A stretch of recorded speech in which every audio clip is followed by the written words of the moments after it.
Lux presents Hollywood.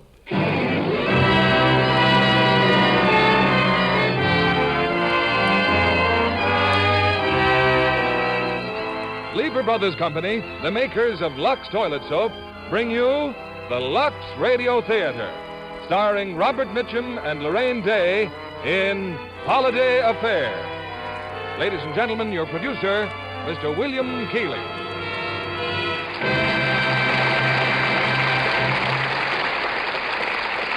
Greetings from Hollywood, ladies and gentlemen. Well, I hope you all have your Christmas shopping done. There are only 5 more hectic days left, you know, and then your troubles will be over. But just suppose when you walk into the toy department, instead of seeing Santa Claus, you become involved with a tall, handsome stranger. Well, that's only the beginning of tonight's play, Holiday Affair. As the stars of this RKO holiday treat, we have Robert Mitchum, who lends his special talents to recreating his original role. And starring with him is Lorraine Day, who we managed to lure back to Hollywood to give one of her fine performances for us in Holiday Affair. And when you're doing your grocery shopping for the holidays, we hope Lux Toilet Soap will be on your list. Women who value their lovely complexions only know they need purchase and use Lux Toilet Soap once, and it will always be at the top of their list for gentle beauty care. Now, Holiday Affair, starring Robert Mitchum as Steve and Lorraine Day as Connie.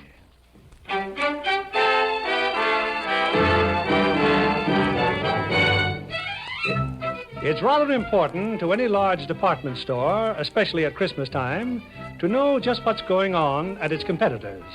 A job entrusted to a group of experts known as comparison shoppers. Right now, there's a comparison shopper in the toy department of Crowley and Company. Could you wait on me, please? I know exactly what I want. I want one of these electric trains. Well, now let me tell you something about this train. As you can see from this model... I'll take it, complete with accessories. I don't have to convince you? No, thanks. Well, that'll be $79.50 plus tax. I have exactly the amount right here. Oh, and I'll take it with me, please. We'll be glad to send it. It's pretty heavy. No, if you'll just put it in a box. All right. If you'll take this sales slip, you can pick the train up at the call desk. Thank you very much. Oh, can you tell me where there's a phone booth, please? Oh, phones? Right next to the elevator. Thank you.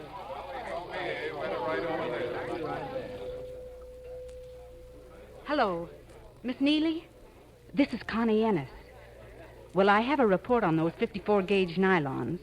Gimbals and Bloomingdale's have exactly the same shade and price as we do. Crowley's? Well, that's where I am now. I just bought the train, and I was wondering if I could wait until morning to bring it in. It's getting awfully late, and the lady who takes care of my little boy... Oh, thanks a lot, Miss Neely. See you in the morning.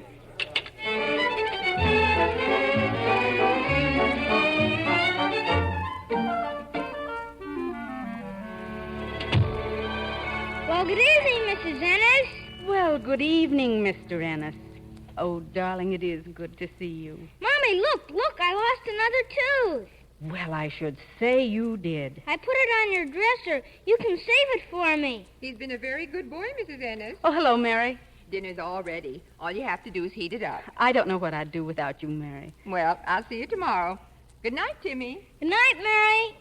Gee, all those packages. Are they for me for Christmas? Well, one of them might be. The big one, huh? No, not the big one, dear. That's for the store business. Mm. Now, let me look at you. You know, Mr. Ennis, you're more and more like your daddy every day. Mom, does it hurt much to die like Daddy did? No, I don't think so, darling. Well, did Carl telephone? He said he'd be over later. Well, that's nice. Now, while I add a few elegant touches to our dinner, suppose you run along and wash. You bet, Mrs. Ennis. And keep away from my packages. There's an electric train in this one. I know it. I can hear the tracks. Timmy! I can't help, Mommy. I just feel so good. That package isn't for you, darling. Oh, sure, I know. Now, look, honey, Christmas is wonderful, but most of the time, if you wish for real big things, all you're going to get are real big disappointments. Yeah, I guess you're right. Now, scoot. Oh, did Carl say what time he'd be here? Just after dinner, I guess. All right. Hand me a dish towel and put me to work. Now, here's the kind of man I like, Timmy. He gets here just in time to do the dishes. Getting all set for Christmas, Timmy? Yeah, kind of, I guess. Well, we'll go out tomorrow and pick out a tree, huh? Can I really help to pick it out? I wouldn't have it any other way. We might even sneak in a movie if I can leave the office early enough. Gee, thanks. I think I'll go to bed, Mom. I'm kind of tired. Well, if you want to, darling. Just don't forget to feed your turtles and brush your teeth. Do I have to brush where the last one came out? No, you brush around where the last one came out. Good night, darling. Good night, Mom. Night, Carl. See you tomorrow, Timmy. You know I wear everybody out at the office with the things he says. I may as well warn you that compliments will get you no place. The dishes. Okay. You know, we make a pretty good team at the kitchen sink. Why, limit it to the kitchen sink. Marry me and I'll buy you a dishwasher. A cute little Frenchman with a tight skirt. What do you say, Connie? Could you give me a little more time, Carl? Well, you've had almost 3 years. You've got to have someone to buy loud neckties for at Christmas.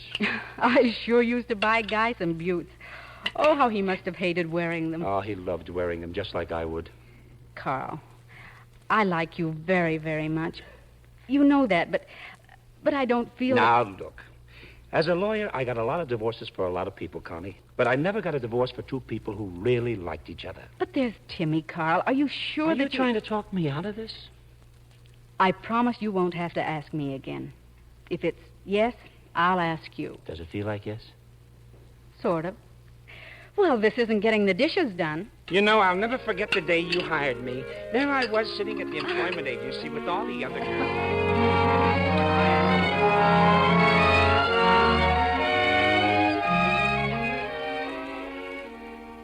Hey, what are you doing still awake? Just thinking. Is Carl still here? No, darling, he just left. Carl wants me to marry him, Timmy. Are you going to? I might. Why? Oh, for a lot of reasons, dear. We could be a real family. But I like us the way we are. I don't want anything to change. But we'd be the same, Timmy. Only better. Well, we'll talk about it some other time, Good night, Mr. Ennis. You too, Mrs. N. But if you marry Carl, you won't be Mrs. Ennis anymore. No, darling. Not anymore.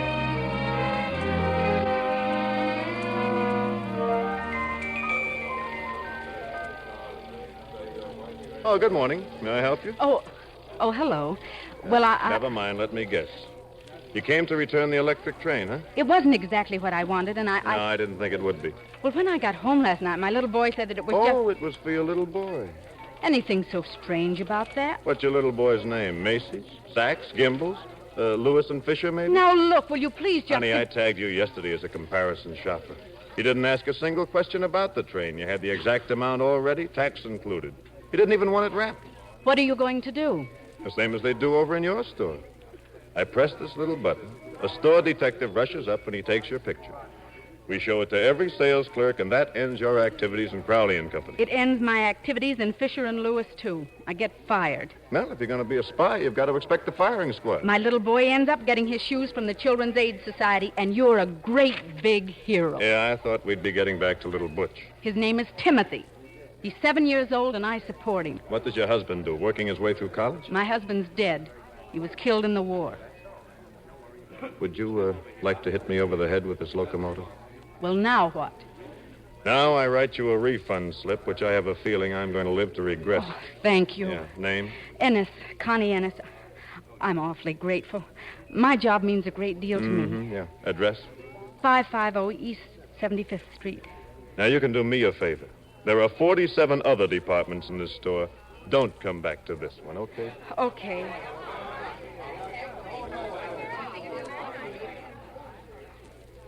Now then, madam, I believe you're next. Yes, I'd like to see the union suit you advertised. Ribbed, cotton, fleece-lined, long-sleeved, and I believe it also Darling, you remember. What? Oh, it's you. And now the size, madam. For your husband here? Well, I'd say about 42 or 44. Oh, no. No, I want the special, the 56. Yeah, 56. Oh, yes? Well, this may take me a minute, sir. Well, still engaged in commercial espionage, I see. Well, I'm staying out of your department. But what are you doing down here? I just got fired. Oh, no. Because of me? I was supposed to report you, you know. It's a rule. Little floor walkers have big ears. Well, is there anything I can do? There certainly is. When I was a working man, I used to eat lunch about now. I'll buy your lunch. I'll be glad to. That's roughly what I had in mind, on one condition. I take you to my favorite restaurant, and I order for both of us. I'm entirely in your hands. Here we have the 56, madam. It's the only one left, but I found it. It's exactly what I want. I'll pick it up later. But, madam, really? Well, I ask you, 56. So I like 'em loose.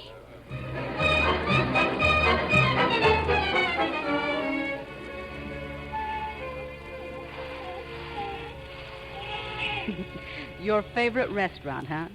Central Park. A lot of seals splashing in the water. And hot dogs and coffee for lunch. Oh, care for dessert? I've got some peanuts. No, thanks. I'm doing fine. You see that seal? Mm-hmm. Now, there's the happiest guy in New York. And he's never wanted to be vice president of the First National Bank. Well, do you? Me? Not me either. I just want to build boats. Boats? Yeah. Oh, not the Queen Mary. Little boats, sailboats. Well, then why aren't you doing it? Well, for one thing, the war nipped about 5 years out of my life. Then, later, I made the mistake of listening to people. Do something sensible, they said. Sell real estate or washing machines or mousetraps, but cut a few throats and wind up vice president. So I got me a nice, cozy job with a bank. 2 years later, I woke up. In Crowley's toy department? Doesn't make sense, does it? Well, it's like this. I've got a good friend out in Oregon. He owns a little boatyard, and I'm buying into it. So now I just take any job I can get. Every time I get $100, I send it to him. It may never make $1 million for me, but it's more fun than digging for oil in Texas or coal in Kentucky or cutting throats in a bank. Oh, my gosh, the time. If you'd told me that anyone could keep me for 2 hours over a couple of hot dogs... Where do you have to go? Wanamaker's house furnishings. Say, do you always make people talk this much? No, and I don't always like listening this much. Do you mind if I tag along to Wanamaker's? Sure, you can carry all the packages. Oh, fine.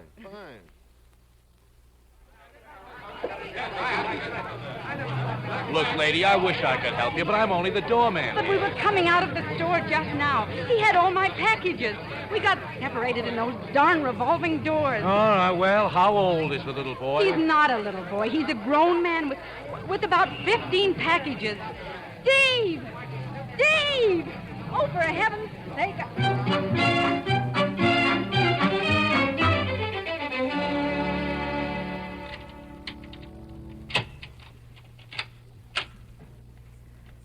Well, what's going on here? Connie, oh, darn it, we wanted to have the tree all trimmed by the time you come home. And I picked it out, Mom, by myself. After a double hot fudge sundae to give him strength. Well, it's the most beautiful Christmas tree I've ever seen. You're a fine picker-outer, Mr. Ennis. Say, how come you're home so early? I never did get back to Lewis and Fisher. Oh, I misplaced some packages at Wanamaker, so there was no point in going back till I found them. Carl, did anyone telephone about them? Oh, we let Mary go home early. We're taking you out to dinner. Well, you're a very pleasant man. How about changing your clothes, Timmy? Yeah, come on, let's see how fast you can do it. I know. You just want me to go so you can kiss her. Now, how would he know about that? Well, what are you waiting for? Oh, I feel as lit up as that Christmas tree. Connie, you told Timmy about us. What'd he say? Well, you know how children are. They don't like changes. But I'm sure he's... Front door, excuse me. Who is it? Maybe you'd rather I come down the chimney. Steve! Well, where did you go, to a matinee? I looked all over for you. It's the last time I ever pick up a comparison shopper. Here, let me help you with the packages. Well, hello. Oh, Carl, this is Steve. Mason. Carl Davis. Hi. I lost her in the crowd. We were out shopping. We got separated. We met at Crowley's this morning, and then we went... She got me fired, and then we started... That's how we met. And after lunch, he was carrying all those parcels for me, and we got separated in the crowd. Well, it can happen in the crowd, yes. But how did you find me? Well, it wasn't easy. This may come as a big shock to you, but Fisher and Lewis never even heard of you. Naturally. They never give out information about comparison shoppers. And then it dawned on me to look in the phone book. Dear, why don't I get Mr. Mason a drink? Hey, this fellow's got it upstairs. I'll get us all one, huh? Sit down, won't you? Well, it looks as though we might have a white Christmas. That's right. Never seems like Christmas unless it is white. That's right. Still, we don't seem to get the big snows we used to. That's right. Just comes down slush now. That's right. It's probably got something to do with the atom bomb. Hey, that's right. Understand they need rain in California. That's so. I'm from California. Is that so? Never rains. I was in California once. That's so. Rained every day. Very unusual. That photograph on the table, is that Guy? Yeah. Yeah, and Tim's a lot like him, Connie says. Tim's her little boy. Yeah, I know. Oh? He never knew his father, did he? No. No, but Connie talks about Guy all the time. That's wonderful the way she keeps him, well, sort of alive. Is it? After all, he's not alive. Huh? Oh, here, let me help you, dear. Thanks. Here you are, Mason. Thank you. Well, here's to a Merry Christmas. That's what I always say. Oh, here's Timmy. Steve, I'd like you to meet the man of the house, Mr. Ennis. Hi, Tim. Hi. He looks exactly like you. Oh, do you think so? Everyone else says he's the image of his father. Timmy, I've got to ask you a couple of questions. I'm sorry, but it's a rule for grown-ups. Like how old I am and what grade I'm in? That's right. Then when you get older, you'll have the right to be annoying to kids. Okay, go ahead. Well, what are you going to get for Christmas? Clothes, I guess. That's what I always get. Something to wear. Well, I'll bet you won't be able to wear what I'm getting for you. A camera. How'd you know? Because you asked me if I wanted one a long time ago. Timmy, I don't think that sounds very nice. Oh, he didn't mean it that way. Anyway, he doesn't have to get me anything. Timmy, just for that, you can go straight to your room. No. Tim, now you do what your mother tells you. I don't want one. You can't make me. Timmy! Oh, now, wait a minute, son. I'm not your son. You can keep your old camera. Now, here, you better go to bed. And keep your hands off me and off my mother, too. Let me go. Carl, get your hands off my boy. Connie. Oh, yes. Yes, of course. Good night, Connie. Carl, wait. I'm sorry. I'd better go, Connie. Good night. Go to bed, Timmy, and you don't get any supper. I'm sorry, Steve. Yeah, so am I. I come to return a few packages, and look what happens. It didn't have anything to do with you. Oh? You didn't tell Carl about me. It wasn't important. Well, maybe not telling him made it seem important. He certainly went out of his way to take possession of Timmy. That may be why the kid flared up. No, I don't think so. Well, I wanted to see the Ennises at home. And you certainly saw them. And now I'll say goodbye. I think it'll save us both a lot of trouble. Now, what does that mean? It means that I might fall in love with you. Well, it's not impossible. I might even ask you to marry me one day, and you'd say no. Not that you're not right, but what makes you so sure? Because you want everything just as it is. The status quo. You and Timmy. No changes. Well? Connie, look. He's a wonderful kid. Stop trying to make him over into your husband. I don't know what you're talking about. You call him the man of the house, Mr. Ennis. You get upset when somebody doesn't think he looks like his father. Why don't you quit trying to hang on to something you've lost? I want everything just as it is, do I? I suppose that's why I'm marrying Carl. Well, if you do marry him, you're going to have a little problem with Tim, aren't you? No, I'm not. It will take a little time, maybe, but you're not quite as wise as you think you are. Okay, I'm on my way. You mind if I say goodbye to Tim? Go ahead if you want to. Thanks. Steve? Hello, Timmy. I'm sorry I was bad before. Boy, you can sure kick up a fuss, can't you? You think Carl's real mad at me? No. You just tell him you're sorry. I bet he's a pretty nice guy. Steve, did Mom really get you fired? Hey, how did you know about that? I can hear things through the door sometimes. Especially when you put your ear next to it, huh? Well, it seems I sold your mom a train, and then when she brought it back, I did something I wasn't supposed to do. You mean an electric train, red and silver, with a whistle and Oh, you saw it, huh? Yeah, but don't tell Mom. I peeked. I thought it was for me, but it wasn't. Gee, it sure was a swell train. Well, maybe next year, huh? You keep wishing real hard till next Christmas. I've wished for a train till my stomach hurts. Mom took it back anyway. Well, that shouldn't make a big fellow like you quit. Well, I'll go see if I can't rustle up some supper for you. Oh, don't worry. When I'm bad, Mom gives me supper anyway. Good night, Steve. Good night, Timmy. Keep pitching.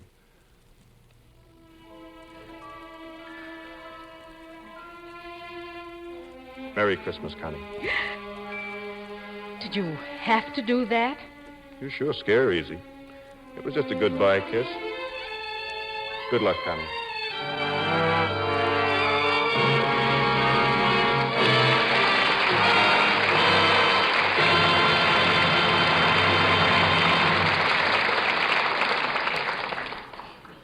In a few moments, we'll continue with Act Two of Holiday Affair. And now, here's Libby Collins, our Hollywood reporter, to bring us the Lux Radio Theater's movie news of the week. Exciting news tonight, John. Metro-Goldwyn-Mayer's picture about one of our greatest Americans will have its world premiere Wednesday night in Hollywood. The Magnificent Yankee is the life story of Chief Justice Holmes, starring Louis Calhern and Anne Harding. And believe me, magnificent describes it. When I saw the preview, I wanted to stand up and cheer. I know how you felt, Libby. It makes you proud to be an American. Oh, it's as exciting as the 4th of July. There's one fascinating scene after another to show the high points of Holmes' career in our nation's capital. The sets are really authentic. The Supreme Court chambers, the Capitol building, the inside of the Holmes house. But more than that, it's a warm and tender love story. Justice Holmes was like many great men. He had the devotion of a wonderful wife to inspire him. I think Anne Harding, as Mrs. Holmes, shares the honors with Louis Calhern, don't you? Oh, definitely. She does a superb acting job, and she looks the part to perfection with her patrician beauty. It's good to see Anne Harding back in The Magnificent Yankee. Yes, indeed. You know, till recently, she's been completely taken up with her stage work. Well, she's as lovely as ever. A true blonde with features like a cameo. Of course, John, she has to give that delicate skin of hers the finest kind of care. Naturally, she always uses Lux toilet soap. Screen stars can't take chances with million-dollar complexions. No wonder they depend on this beauty soap with active lather. Yes, because Lux soap's active lather cleanses thoroughly, but very gently, too. It gives skin such quick, new loveliness. All you do is work the rich lather well in, rinse with warm water, follow with a cold rinse, then pat dry with a soft towel. It's a beauty treatment that does wonders for the skin. Women everywhere find that's true. Daily Lux soap care can make skin softer, smoother, really lovelier. If you haven't tried it, take a tip from Hollywood's most glamorous stars. Next time you shop, get a supply of this fragrant white soap. See if you aren't delighted with the radiant new beauty it will give your skin. Remember, 9 out of 10 screen stars use Lux toilet soap. Now, Mr. William Keeley, our producer. Act Two of Holiday Affair, starring Robert Mitchum as Steve and Lorraine Day as Connie.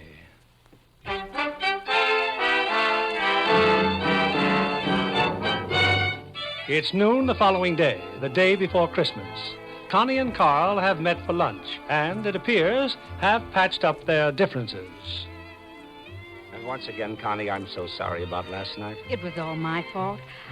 I don't know why I didn't tell you about meeting Steve. It wasn't Steve that bothered me, honey. It was that take your hands off my boy. But you know I didn't mean that.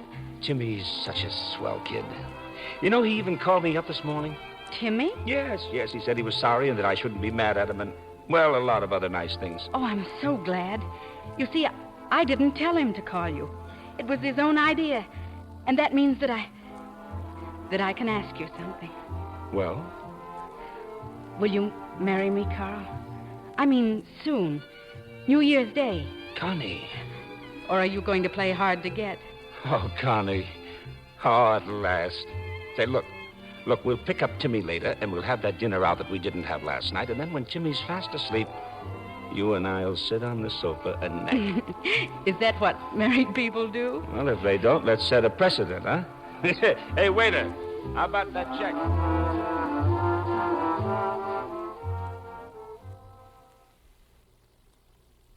Merry Christmas! Merry Christmas! Mommy, where are you? It's Christmas morning. I'm getting breakfast for you, which you'll probably never eat. Oh, Merry Christmas, darling. Oh, Mom, thank you. You sure did fool me. I did? Telling me I wouldn't get anything wonderful for Christmas. It was outside the door when I went to get the milk. Oh, gosh, Mom. Outside the door? In here, Mom, in here. I'll show you. A Rocket Express train. And there's a note in the box. You put it in, but you forgot. I can't read very good. Let me see that note. Timmy, this train whistled at me when I passed by and said it wanted you for Christmas. It's signed Santa. Santa Claus. Oh, and this is for you. We'll open it up. Timmy, for me? It's perfume. Real perfume. It costs more than $1. Oh, Timmy. Oh, it's just beautiful, darling. You're surprised, huh? Am I? But how did you know I wanted the train so bad? I didn't tell anyone except Mr. Mason. Mr. Mason? Timmy, about this train. Oh, darling. And I'm going to take better care of my clothes from now on. And wash more, too. Timmy, I didn't get you the train. Well, who did? Mr. Mason. Gee, he must be awful rich. No, dear, he's not. That train's the nicest thing anybody ever did for me. Except for you, I mean. Gosh, I'll have to thank him. Well, I may be able to do that for you. I have a few things I'd like to talk to him about. I'll go with you. But Mary will be here soon, and then Carl and Grandpa and Grandma. Mom, we don't have any present for him. For Mr. Mason, I mean. I'm afraid we don't, dear. And the stores are all closed today. There's a lot of presents he might like under the tree. Those are for Carl. Well, we'll talk about it later, Now sit down and eat your cornflakes. But where are you going? I think I'd better telephone Carl. Timmy with a spoon, dear. And not so fast.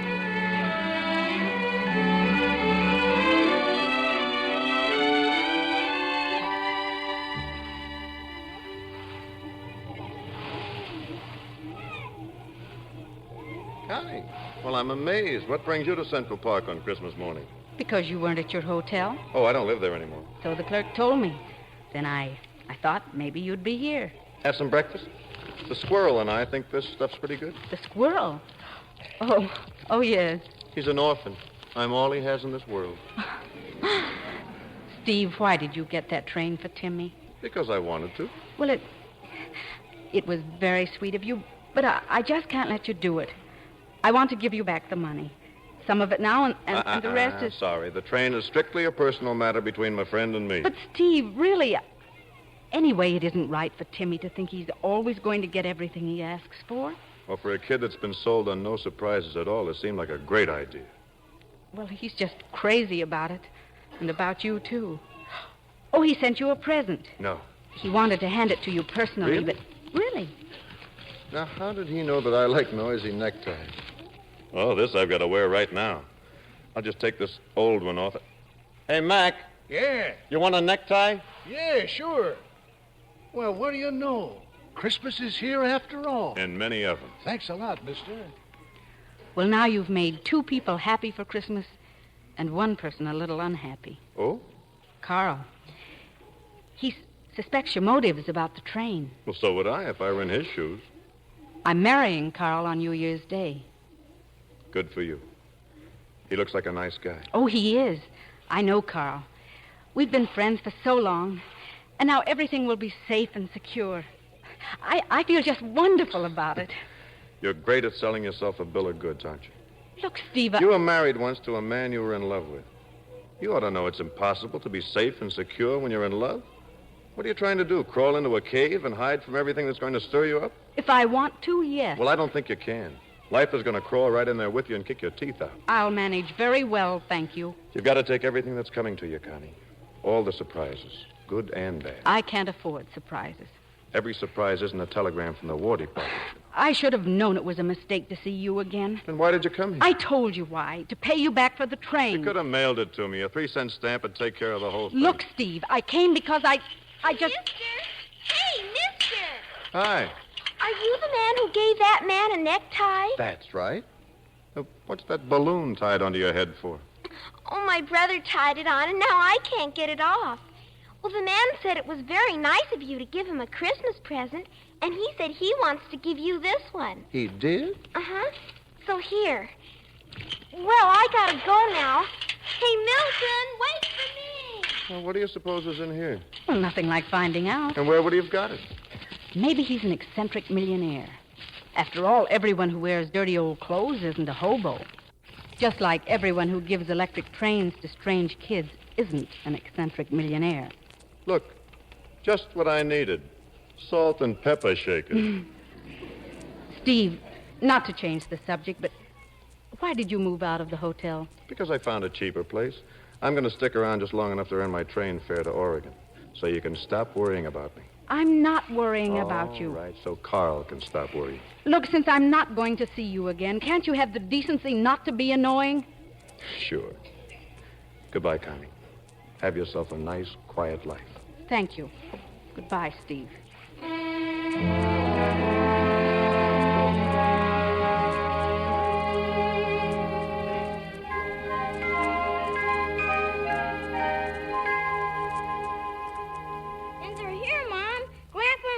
And look at all the things they brought me. Connie! Father! Mother, it's so good to see you again. Oh, Merry Christmas, Merry darling. Christmas. You look wonderful, honey. And this boy of yours. Oh, Connie, he's getting to look more like Guy every time I see him. Did Mr. Mason like his present? Yes, dear, I think so. Oh, yes, your young man, Connie. We're looking forward so much to meeting him. Oh, Timmy's told us all about him. We're very happy for you, Connie. Now, wait a minute. Timmy's a little mixed up. Oh, I didn't say who. I just said you were going to get married. Not Mr. Mason? No, it's Carl. Carl Davis. You remember? Carl? Uh-huh. Well, I think that's just fine, dear. He telephoned again. Carl? What did he say? He wanted to know where you were. I said you went to Mr. Mason's hotel to see him. Oh, swell. Then what did he say?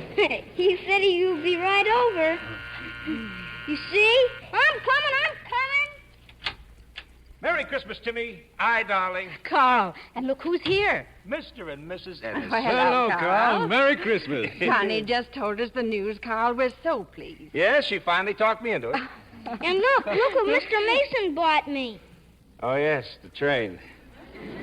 So you saw Mason at his hotel? Well, no, Central Park. Central Park, dear? Yes, he eats there with the seals. Oh? Well, did you give him back the money? He wouldn't take it. Well, it's a very expensive present. It does seem odd that he... Yes, doesn't it? It's just the kind of fellow he is. It doesn't seem odd at all. Well, what are you getting so upset about, honey? Oh, well, Look, I can't explain things better than I have, and I'm not even going to try. If there's anything about it that's bothering you, it can stop bothering you because he's leaving town. He's going to Oregon to build boats. Going away? Boats? So why don't we open up our presents and have a nice Christmas? Because there's somebody at the door. Oh, I'm closest, dear. I'll see who it is. Oh, Mr. Mason. No, Johnson Police Department. Police? Well, what in the world? I'm looking for a Mrs. Ennis. Well, I'm Mrs. Ennis. Yeah, well, which one of you sat on a bench in Central Park this morning? Well? You know a man named Steve Mason? Yes. Yeah. Well, he's under arrest. He claims you can clear things up for him. Under arrest? The lieutenant will tell you all about it. Get your coat, dear. I'm going too. Oh, no, dear. Of course not. I've got him. He's my friend, isn't he? Oh, well, all right, but hurry. Hurry, please.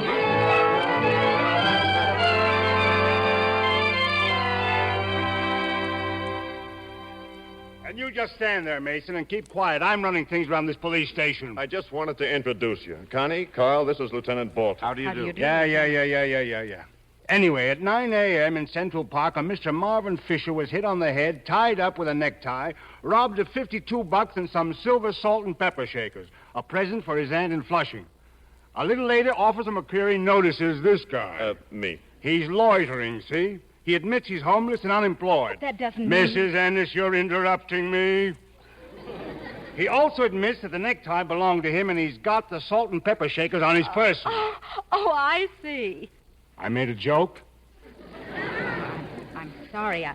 I just thought it was going to be worse. Mr. Mason wouldn't hurt anybody. Thanks, pal. Lieutenant, I'm a lawyer. Oh, is that so? Well, if I ever need a lawyer, I'll look you up. And if I ever need a comical cop, I'll send for you. I'm defending this man, with your permission, Mason. And with my profound gratitude, but with probably no fee. Why isn't Marvin Fisher here to identify the suspect? Because he didn't see who hit him. Lieutenant, I think I can clear this all up. Well, if Clarence Darrow here doesn't object... No, you have no idea how interested I am. I was with Mr. Mason in the park. He gave his necktie to a man he thought was a hobo. A few minutes later, a little girl on roller skates with a balloon on her head came up with a present for him from the hobo. The salt and pepper shakers. A little girl with a balloon on her head. Yeah. Would you mind telling me whether a complaint has been lodged against Mr. Mason? What's he got to do with this anyway? He's my lawyer. And he's my fiancé. Your fiancé? Then what are you doing in the park with this guy? Well, I had to see him, and he was in the park. He eats there with the seals. And early this morning, a train arrived, an electric train from my little boy here, from Mr. Mason. Oh, the guy's broke, no job, but he buys a kid an electric train. Why? Well, let's just say I felt like giving some kid a present, and I didn't know anybody else in New York. Is that why you gave the hobo your necktie? Oh, that. Well, I had just given Mr. Mason a new tie, the one he's wearing now. Yes, it was under our tree. It was one of the presents she had for Carl. You don't say. The romantic relationships of the parties involved are entirely irrelevant. Oh, I don't know. And why did he try to hide behind a rock when he saw Officer McCrary? I wasn't hiding. I was, Well?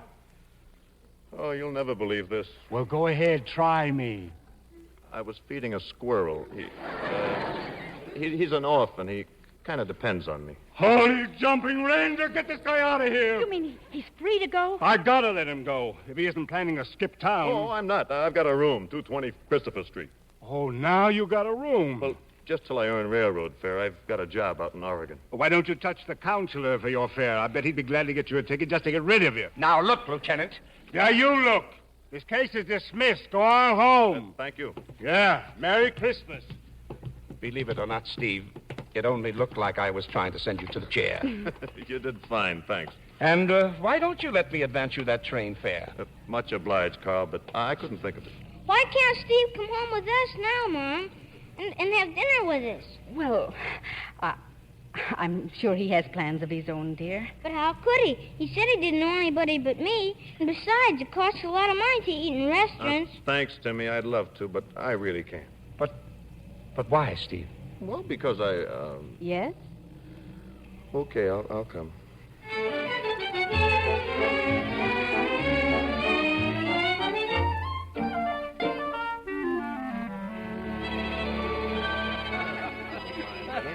And now, if no one has any objections, I'm going to make a little speech. I ate too much turkey. Yeah, so did I, but I'm going to make a speech just the same. Well, just a toast, I guess. All right. To you, Mother, and to the 35 years you've given to me. Every one of them good. Even the bad ones, because you were with me. Why, Henry? Carl, just be as happy with Connie as I've been with Mother. That's all. No, Mr. Ennis, that's not all. This has been the happiest Christmas of my life. From now on, I'll have a wife and son, and if Connie will let me share them, a mother-in-law and a father-in-law. And you, Steve, well, we all wish you luck in your new job in Oregon, and we're happy that you're not alone this Christmas, but with us. Yes, indeed. Now it's your turn, Steve. You gotta say something, too. No, I passed, Timmy. I'm too full. But that's not fair. You have to say something. Well, you've all been very kind to me. You've taken me in, given me a great dinner, and there's really nothing for me to say except, after we've had dessert, of course, except thank you and goodbye. That's all I was going to say, but, well, you asked for it. Connie, I think Carl's one of the swellest guys I could ever hope to meet. Well, here. Fine. But I think you ought to marry me. I think we'd better go in the kitchen, Father. Oh, yes, the dessert and coffee. Honestly, Mr. Ennis, I don't think anybody wants that just now. Maybe it's wrong of me to speak this way in front of Timmy, but I don't see how it can do a boy any harm to know that two men love his mother. Maybe it's bad taste to speak in front of Carl, but would it be better if I sneaked around and tried to get Connie behind the kitchen stove? I don't think so. And if you think this is biting the hand that fed me, then look at my problem. I've walked out of Connie's life a couple of times now, and each time something brings me back. Lost packages, a train, a cop, accidents. I'm afraid I can't keep counting on accidents. If I walk out now, I'm sunk. I'll never see her again. The way I figure it, when a man's in love with a girl, he's got a right to ask her to marry him. Any girl. Anybody's girl. What do you say, Connie? I think you'd better get your hat and coat. Fair answer to a fair question. And I wish you all a very Merry Christmas. And that's that. Yes, dear. That's that.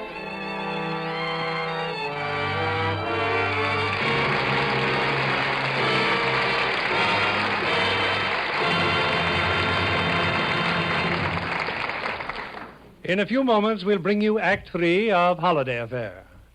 I chose our guest tonight because we always like to see effort and sustained hard work pay off. Miss Kay Christopher, our charming starlet, is an Illinois girl, a graduate of Northwestern University. Of course, you majored in dramatics, Kay? Oh, of course, Mr. Keeley. And I had 2 summer sessions at the University of Iowa. You know, they have a very splendid dramatic workshop there. So, when you came to Hollywood, you weren't exactly a novice. Well, that's what I thought at the time, but goodness, what an ordeal my first screen part turned out to be.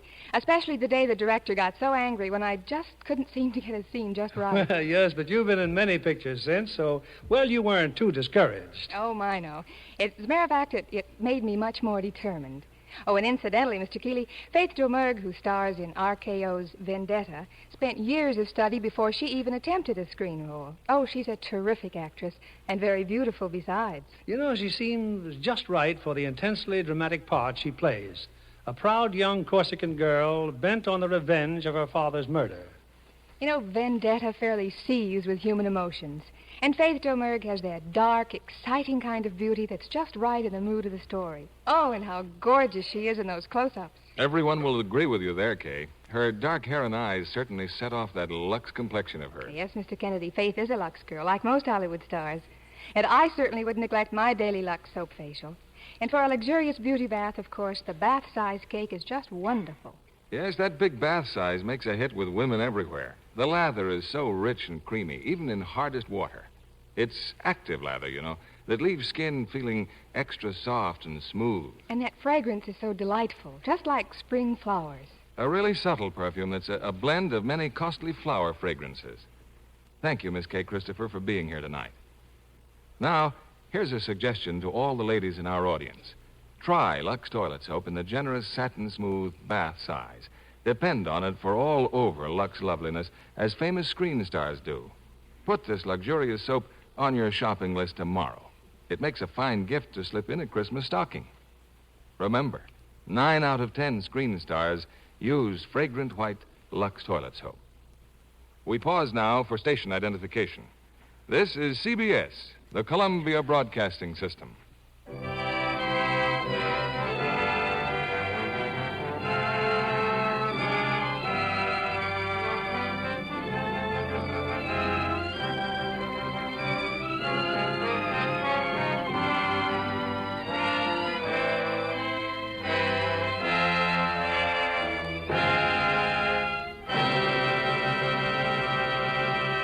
The curtain rises on Act 3 of Holiday Affair, starring Robert Mitchum as Steve and Lorraine Day as Connie.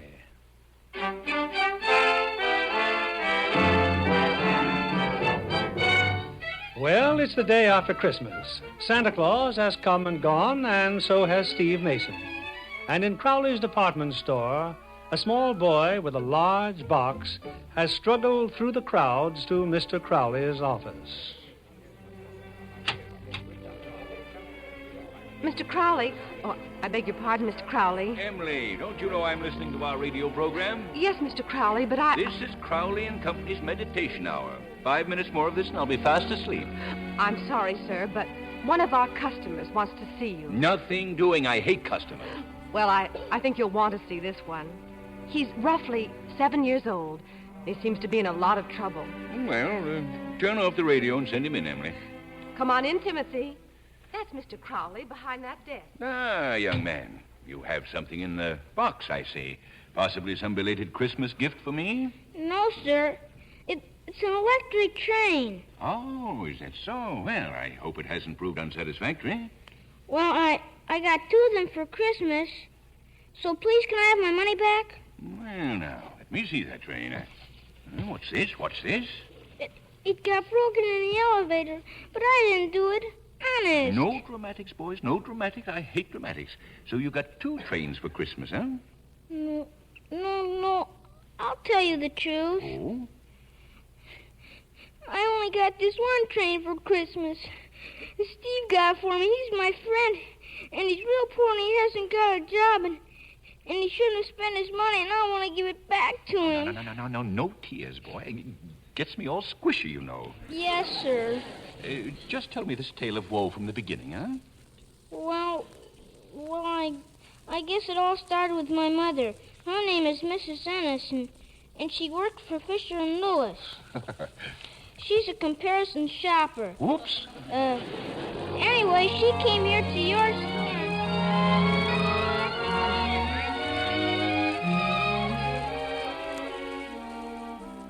Connie, darling, please get hold of yourself. We've done everything we can. But Carl, Timmy's been gone for hours now. Oh, where could he be? What could have happened to him? Now, honey, you just can't go to pieces like this. The police have a full description of him. Why, he's probably What about the hospitals? What if there's been an accident? But there's been no report of an accident. Oh, Connie, now look, darling, it won't do any good just standing here and staring out of the window. Look, I'll go out again. Now, you can either come with me or better yet... Carl, Carl, look. Down there on the street. Oh, that's Timmy. Getting out of that car. But who's that man? And look, a chauffeur. Timmy! Mom, I'm back. Timmy. Oh, darling. Darling, are you all right? Well, sure. Where have you been all afternoon? And who was the man in that car? Mr. Crowley, he's nice. He said wish he had a boy just like me instead of just his mother-in-law. Mr. Crowley? You mean Mr. Crowley from Crowley's department store? Yeah. But that's miles from here, way downtown. I know. I almost got run over and killed twice. Oh, Timmy.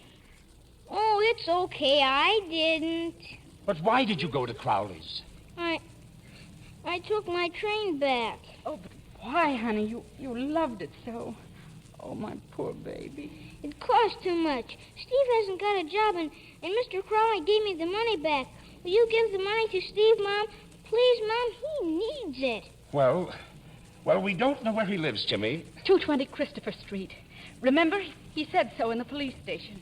And tell him I didn't take the train back because I didn't like it. We'll tell him, sweetheart. Oh, Carl, all of a sudden, I've got a big grown-up boy.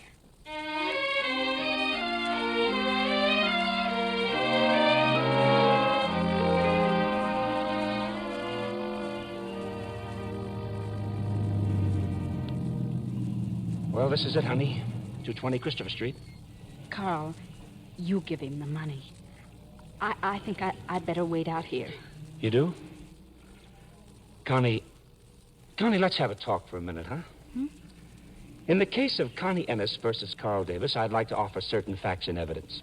I don't understand. The party of the first part, Connie Ennis, although loved by the party of the second part for 3 long years, successfully did avoid the idea of marriage between them. However, upon the entrance of a stranger into her life, said Connie Ennis did immediately and suddenly consent to this marriage. But there's no possible connection between... Since meeting the stranger, Connie Ennis, normally calm and frank, becomes nervous and evasive. Carl, I don't think I like you. And upon a proposal of marriage from the stranger, a thing rarely insulting to women, she becomes outraged and orders him from her home. Well, for your sake, I couldn't... Nevertheless, having heard his address but once, she remembers it. Yet she's fearful of seeing him again. I don't know why you're saying these things. It's my business to recognize facts, Connie. I'm a lawyer. And in 6 days, I'll be a lawyer's wife. Will you? You know, I have a sneaking suspicion I ought to see if somewhere there isn't a girl who might be in love with me. Even a dumb, frowsy blonde who slops up the house and feeds me on canned beans. Carl. Now, go on in and give him the money. I'll wait 5 minutes. And if you don't find more interesting company, well, then we still have a date for dinner. You're a wonderful person, Carl. Yeah. Compliments will get you no place.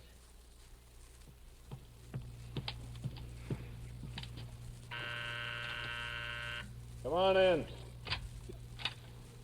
Oh, it's you. Well, sit down. I'm just putting a pot of coffee on the burner. Thank you, but I'm... Oh, wait, I'll close the door. The landlady said to keep the door open. Let's worry her, huh?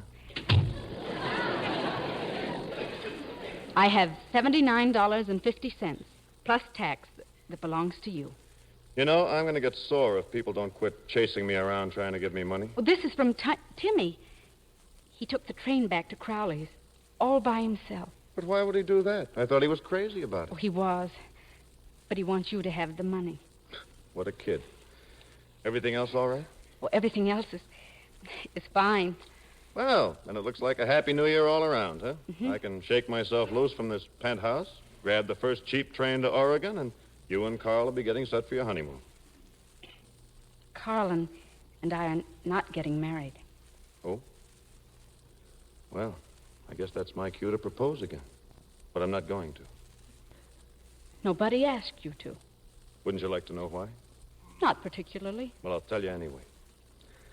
Carl isn't the real threat to me, Connie. Maybe I'm not to him either. This isn't two fellows and a girl, you know. This is two fellows, a girl, and her husband. I can't fight a shadow. I tried. The competition's too tough. You were even going to play it safe and settle for someone you didn't love so you wouldn't be unfaithful to your husband. Oh, you're always so wrong about me. I have a wonderful memory of a husband and a marriage. You're trying to take it away from me. Nobody wants to do that. I don't, and I'm sure Carl doesn't. All anybody wants is for you to live in the present and not be afraid of the future. To quit pretending that something that's dead is still alive. All right, if it'll make you any happier. I want everything just the way it is.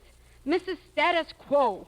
Just Timmy and I, no changes. And all I want is a girl who'll drop everything and run to me, no matter what the score is. Well, maybe you'll find her, Steve. Goodbye. Here we go again. Always saying goodbye. I hope you'll find what you're looking for, Connie. Yes, and maybe something you're not looking for. Good luck. Well, I'm back, Carl. Well, what happened? It seems everybody wants a frowsy blonde this year. Guess I'm just not the type. Didn't you even put up a fight? Oh, Carl, please take me home. Sure. Sure, honey, I'll take you home.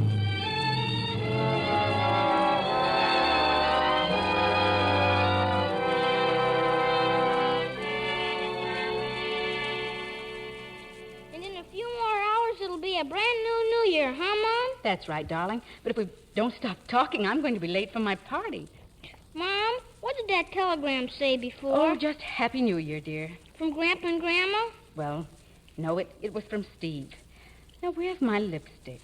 Here, I guess I had it. I was drawing some pictures. Oh, fine. Is that all the telegram said? It said that he'll be wishing us a Happy New Year tonight on the train. He's finally going to Oregon. Now, go to bed when Mary tells you, dear. Where's the party, Mom? Russ and Harriet's? Mm-hmm. Going alone, huh? You don't have any fun anymore, huh? Well, I've got you, haven't I? You're my fella. Oh, sure, but heck, I'll be running out and getting married pretty soon. Well, not tomorrow, anyway. But when I do, you'll be all alone. I mean, what if I move away? Well, where do you have in mind? Cairo or Baghdad? Oh, there's lots of places. Oregon, for instance. Of course, I'd write you a lot, but what I mean is... I know exactly what you mean. Boy, when you start growing up, you don't waste any time, do you? What are you thinking about, Mom? Well, since your plans are all made, maybe I ought to be thinking about my future. Come on, young man. You and I have things to do. Huh? But I don't get it. Well, I'll tell you all about it later. On our way to the station. The railroad station? But I still don't get it.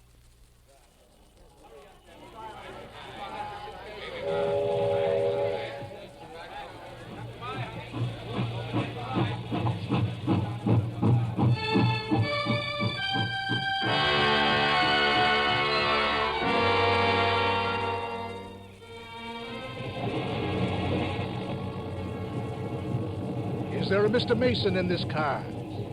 Mr. Mason, please. Steve Mason. Oh, yes, conductor? I have a note for you. For me? Oh, thanks. We hope you like surprises, too, Connie and Timmy. Car 269, Mr. Mason, Section D. Thank you.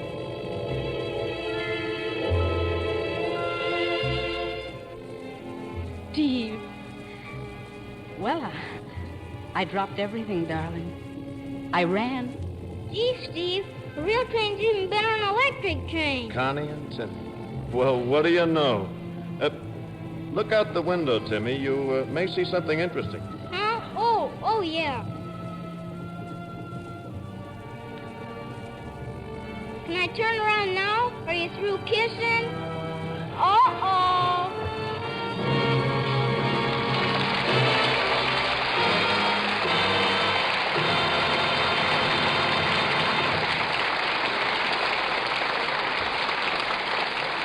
The curtain falls on Holiday Affair, and all our thanks to our stars for making this such a happy occasion.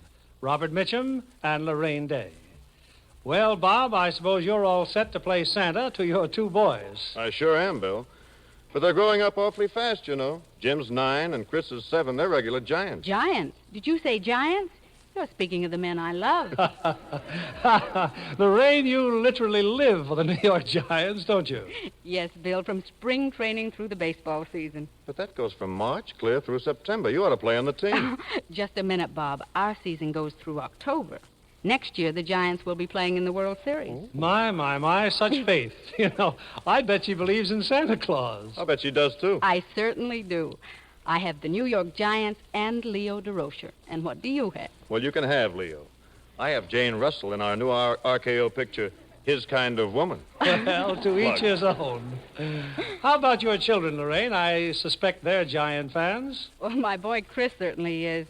He has a miniature Giant suit and Leo DeRocher's number on the back of it. Oh, how about your little girl, Michelle? Oh, she's a Lux toilet soap fan, just like her mother. I tell her that if she uses it faithfully, she might be a starlet someday. I'll bet on that. You know, the only thing that impressed my kids is that I was in a Hopalong Cassidy picture once. Now they want him for Christmas. Well, I know they're all set to get wonderful presents. And we have one for them, too. Because next week, on Christmas night, we're presenting a storybook classic that grown-ups love as much as their children do. The wonderful tale that Metro-Goldwyn-Mayer turned into an enchanting musical, The Wizard of Oz. And as our star, playing her original role, the one and only Judy Garland. I'm sure you'll agree it's a wonderful Christmas present. Yes, Bill, everyone will certainly love that. Good night. Good night, Bill. Good night and Merry Christmas.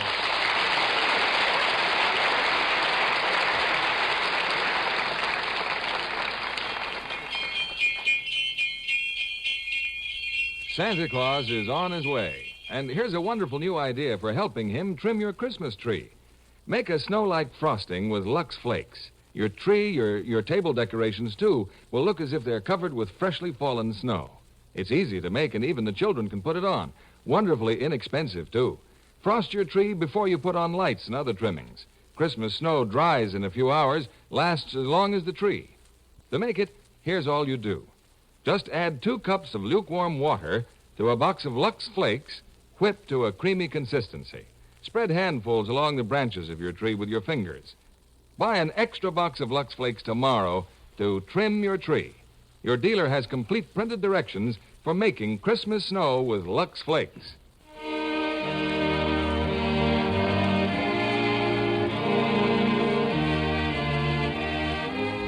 Tonight is the beginning of Christmas week, a joyful time for renewing old friendships, strengthening family ties, and the American freedom to worship in your church. Our wish is not only for our America, but for the world, that soon the age-old promise will be fulfilled, peace on earth, goodwill toward men. On behalf of Lever Brothers Company and all of us here in the Lux Radio Theater, may I wish all of you a joyous Christmas.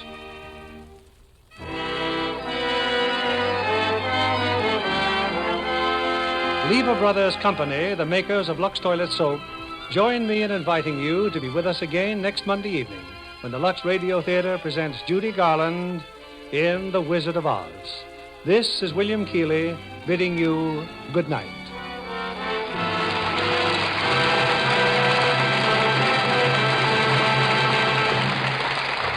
Heard in our cast tonight were Gordon Giebert as Timmy and Wally Mayer as Carl. Our play was adapted by S.H. Barnett, and our music was directed by Rudy Schrager.